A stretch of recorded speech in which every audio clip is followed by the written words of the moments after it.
जैसा मैं कह रहा था, ये योग गोष्ठी हमारी योग गोष्ठी 145वीं है।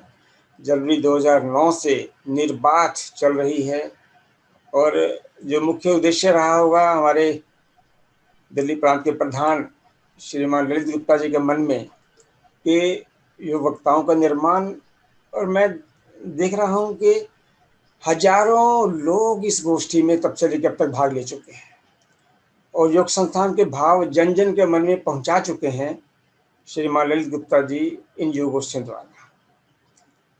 बड़े ऊर्जित हैं, ऊर्जावान हैं। मैं उनसे निवेदन करूंगा कि थोड़ी सी योग गोष्ठी की पृष्ठभूमि से सबको अवगत कराएं और जितने हमारे आज के वक्ता हैं थोड़ा उनका इग्नाइट भी करें, थोड़ा ऊर्जित करें ताकि अपने वक्तव्य को बहुत जोश से प्रस्तुत कर सकें हमारे सभी वक्ता। मेरा निवेदन श्रीमान ललित गुप्ता जी, प्रधान, दिल्ली प्रांत। सभी को नमस्कार। आज सुबह की बसंत ऋतु की पावन बेला पर आप सभी योग प्रेमियों एवं साधकों का हृदय से 145वीं योग गोष्ठी सत्संग में हार्दिक अभिनंदन करता हूं। बसंत ऋतु वास्तव में अंधकार से प्रकाश की ओर ले जाने का आह्वान करती है। बसंत ऋतु आत्मविश्वास और विवेक बढ़ाने की ऋतु है। बसंत ऋतु आशापूर्ण विश्वास का प्रकाश चारों ओर फैलाने का त्योहार है। बसंत ऋतु में सरसों की फसल पर पीले फूल खिलने से खेतों के हृदय और मनमोहक दृश्य हो जाता है। ऐसे ही आप सभी को बसंत ऋतु शांति, निरोगता और खुशियों की झोली भर दे। आज अस्मिता जी ने योग का भजन गाकर और हमें जो उत्साहित कराया, ये वास्तव में सराहनीय है। आज की गोष्ठी भारतीय योग संस्थान के संस्थापक श्रद्धेय प्रकाश लाल जी को उनके शताब्दी उत्सव पर समर्पित कर रहा हूं। हम सभी ने 1 मार्च 2021 को उनका प्रकाश जन्म शताब्दी उत्सव राष्ट्रीय और अंतर्राष्ट्रीय स्तर पर पूरे उत्साह से मनाया। उस दिन योग परिवार के सभी सदस्य उमंग और उत्साह से लबालब थे। सभी का जोश देखने वाला और उत्साहित करने वाला था। श्रद्धेय प्रकाश लाल जी भारतीय संस्कृति के महान उपासक थे। उन्होंने भारतीय योग संस्थान की स्थापना भारतीय संस्कृति के संवर्धन और संरक्षण के लिए की थी तथा योग को इसका माध्यम चुना। उनका अटल विश्वास था भारतीय संस्कृति विश्व की अद्वितीय, अमूल्य और महान संस्कृति है। भारतीय संस्कृति विश्व की प्राचीनतम संस्कृतियों में से एक है। भारतीय संस्कृति में समाज को और विश्व को स्वर्ग सा सुंदर बनाने की पूरी ताकत है। यह समस्त मानव जाति के कल्याण का साधन है। अगर भारतीय संस्कृति को पूरे विश्व तक पहुंचा दिया जाए तो यह संसार खिले फूल की तरह चमक उठेगा। सामाजिक बुराइयां खत्म होने में देर नहीं लगेगी।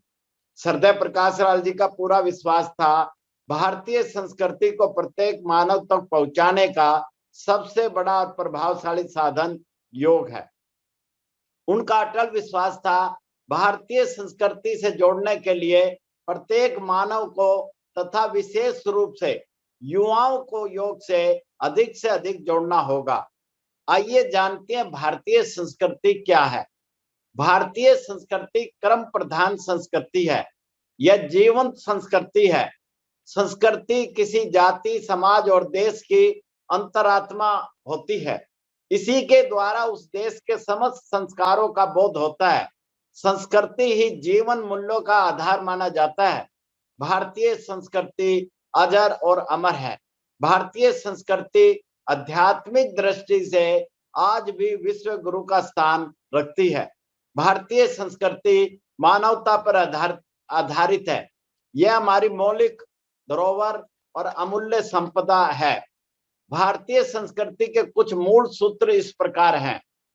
हमारी संस्कृति उच्च आदर्शों पर आधारित है। इसमें मातृ देव भव को मानते हैं, पितृ देव भव को मानते हैं, अतिथि देव भव को मानते हैं, आचार्य देव भव को मानते हैं।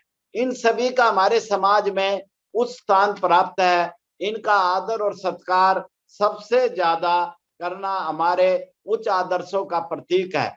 आध्यात्मिकता भारतीय संस्कृति का प्राण है। त्याग की भावना भारतीय संस्कृति की दीप्त मणि है। तेन त्याग तेन भुंजिता, अर्थात त्याग पूर्वक जीवन जीना इसका आधार है। वसुधैव कुटुंबकम, सारा विश्व मेरा परिवार है, इसके दर्शन में बसा है। योग भारतीय संस्कृति एक समृद्ध संपत्ति है। सर्वे भवन्तु सुखना, अर्थात सब सुखी हो, इसका मुख्य सार है। जियो और जीवन दो, अर्थात यौगिक जीवन जीना और ऐसा ही जीवन दूसरों को देना, ये इसका जीवन मूल्य है।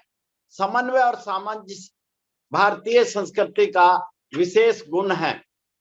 सात्विक आहार भारतीय संस्कृति का मूल है। इसी से मानव मन सात्विक व शुभ विचारों का बनता है। कहा गया है, जैसे खाए अन्न वैसा बने मन। सात्विक सोच से जीवन महान बनता है। संयमी जीवन शैली जीना सिखाता है। ब्रह्म मुहूर्त में उठना और ब्रह्म वेला में वायु का अमृत पान और योगाभ्यास करना सिखाता है। नारी का सम्मान इसका आधार है। हमारी संस्कृति में सच ही कहा है, यत्र नार्यस्ति पूज्यन्ते रमन्ते तत्र देवता, तथा मातृ देव भव का सिद्धांत है। बुजुर्गों का आदर सम्मान और उनका आशीर्वाद लेना परम सौभाग्य समझा जाता है। परस्पर मिलकर रहना, एक दूसरे का सम्मान करना तथा प्रेम करना सिखाता है। इसी से पारिवारिक और सामाजिक वातावरण सौहार्दपूर्ण बनते हैं। सभी धर्मों का आदर करना, एक दूसरे का सम्मान करना, जिससे सामाजिक वातावरण प्रेम पूर्वक बनता है। कटुता और वैमनस्य समाप्त हो जाते हैं।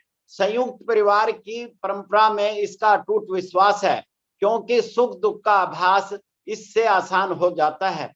जीवन में रस बना रहता है, एकाकीपन नहीं रहता।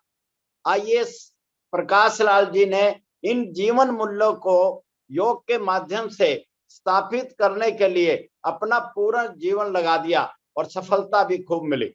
उन्होंने भारतीय योग संस्थान के 4000 से ज्यादा निःशुल्क योग केंद्रों के माध्यम से लाखों साधकों को योग से जोड़कर उनका जीवन धन्य बना दिया तथा गृहस्थी योगियों की एक लंबी श्रृंखला तैयार कर दी, जो समाज को योग में बनाने में निरंतर सहयोग दे रहे हैं। श्रद्धेय प्रकाश लाल जी महान कर्म योगी थे। उन्होंने योग के माध्यम से हजारों विश्वव्यापी अनुशासित परिवारों का निर्माण किया। वे मानते थे योग अनुशासन का दूसरा नाम है। उनका मानना था कलयुग में योग निराकार भगवान के रूप में अवतरित हुआ है। उनका पूरा विश्वास था योग और भारतीय संस्कृति के द्वारा ही सर्वे भवन्तु सुखना को सार्थक करना संभव है। वह कहते थे, इस संसार में योग के समान कल्याणकारी दूसरा भी कोई ज्ञान नहीं है, क्योंकि यह तत्क्षण शांति और आनंद में प्रतिष्ठित कर देता है। योग अंतःकरण पवित्र करने का सबसे बड़ा साधन है। शुद्ध अंतःकरण ही दूसरों का अंतःकरण पवित्र कर सकता है और समाज को परिवर्तन कर सकता है। योग से हमारी कथनी और करनी एक बन जाती है, जो सामाजिक उत्थान में बड़ी सहायक है। योग से हमें कर्म और पुरुषार्थ निरंतर करने की प्रेरणा मिलती है। सच ही है, जिसके कर्म और पुरुषार्थ अर्जुन जैसे हैं, उसका रथ आज भी श्री कृष्ण चला रहे हैं। योग से निष्काम सेवा के भाव बनते हैं। वास्तव में जो व्यक्ति दूसरे के चेहरे पर हंसी और जीवन में खुशी लाने की क्षमता रखते हैं, ईश्वर उसके चेहरे से हंसी और खुशी कभी कम नहीं होने देते। सच्चाई में शांति, संतोष और आनंद ही पूर्ण विराम है, बाकी सारे सुख अल्प विराम है, और ये आते हैं केवल योग के आचरण से। अतः योग महान है तथा समाज के जीने के अंदाज को परिवर्तन करने की पूरी सामर्थ्य है। आवश्यकता इसको आचरण में लाने की है तथा जन जन तक सुलभ कराने की है। आज की गोष्ठी के लिए हमारे वक्ताओं ने बड़ी मेहनत की है, मैं इनको साधुवाद देता हूं। आप सभी से अनुरोध है, इनके विचारों को सुने, दूसरों को बांटें, अपनाएं और उत्साहित करें। योग की ईश्वरीय कृपा हम सब पर बनी रहे, सभी का जीवन बसंत ऋतु की तरह महकता रहे। अंत में अपनी वाणी को विराम देते हुए कहना चाहूंगा, छूले आसमान जमीन की तलाश न कर, जी ले जिंदगी खुशी की तलाश न कर, तकदीर बदल जाएगी मेरे दोस्त, योग सीख ले वजह की तलाश ना कर, योग सीख ले वजह की तलाश ना कर। वंदे संस्थानम योगम शरणम गच्छामि, करो योग रहो निरोग, ओम शांति शांति शांति।